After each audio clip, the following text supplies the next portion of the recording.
जय माता दी दोस्तों। आज नवरात्रि का दूसरा दिन है। इस दिन माँ दुर्गा के दूसरे स्वरूप माँ ब्रह्मचारिणी की पूजा अर्चना की जाती है। ब्रह्मचारिणी का अर्थ है जो ब्रह्मा का आचरण करती हैं। यह रूप तपस्या, संयम, त्याग और साधना का प्रतीक है। माँ ब्रह्मचारिणी की उपासना से साधक को असीम आत्मबल, धैर्य और सिद्धि की प्राप्ति होती है। आइए इस पावन पाठ का आरंभ करते हैं। सबसे पहले इस दिन की पूजन विधि जान लीजिए। सुबह स्नान कर स्वच्छ वस्त्र धारण करने, पूजन स्थल को कलश और माँ ब्रह्मचारिणी की प्रतिमा या चित्र स्थापित करें। सामग्री में दीपक, धूप, चंदन, पुष्प, अक्षत, रोली, शक्कर या मिश्री रखें। माँ को सफ़ेद पुष्प और चीनी अर्पित करना विशेष रूप से शुभ माना जाता है। अब मंत्र का उच्चारण करते हुए माँ का आवाहन करें। ओम देवी ब्रह्मचारिणाय नमः का 108 बार जाप करने से विशेष लाभ होता है। माँ ब्रह्मचारिणी का स्वरूप अत्यंत तेजस्वी और दिव्य है। इनके दाहिने हाथ में जप की माला और बाएं हाथ में कमंडलू है। यह रूप तपस्या और ध्यान का प्रतीक है। माँ श्वेत वस्त्र धारण किए हुए हैं और इनके चरणों में भक्ति से भरे हुए साधक झुक जाते हैं।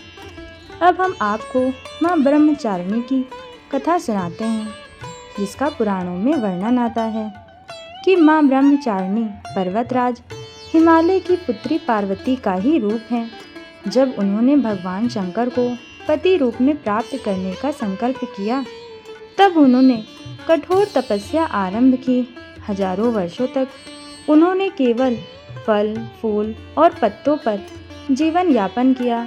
फिर कई वर्षों तक केवल कुसा और बिल्व पत्र खाकर तपस्या की और अंत में वर्षों तक केवल जल और फिर वायु पर ही जीवित रहीं।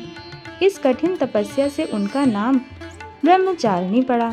उनकी तपस्या और भक्ति से प्रसन्न होकर अंततः भगवान शिव ने उन्हें अपने अर्धांगिनी स्वरूप में स्वीकार किया।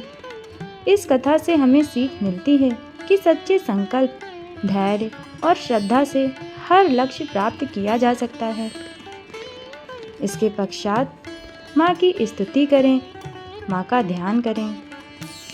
माँ ब्रह्मचारिणी की पूजा से साधक के जीवन में संयम, तपस्या और धैर्य आता है। किसी भी साधना की सफलता में ब्रह्मचारिणी के आशीर्वाद से ही संभव होती है। माना जाता है कि जो व्यक्ति इस दिन माँ की आराधना करता है, उसके जीवन की सभी बाधाएं दूर हो जाती हैं और उसे असीम आत्मबल प्राप्त होता है। हे माँ ब्रह्मचारिणी, आप हमें धैर्य, संयम और तपस्या का वरदान दें। हमारे जीवन से दुख, संकट और भय दूर करें। हम सबके घरों में सुख, समृद्धि और शांति बनी रहे। इस प्रकार नवरात्रि के द्वितीय दिवस का पाठ यहीं संपन्न होता है। कल हम नवरात्रि के तृतीय दिवस की कथा और पूजन विधि लेकर मिलेंगे। तब तक के लिए जय माता दी।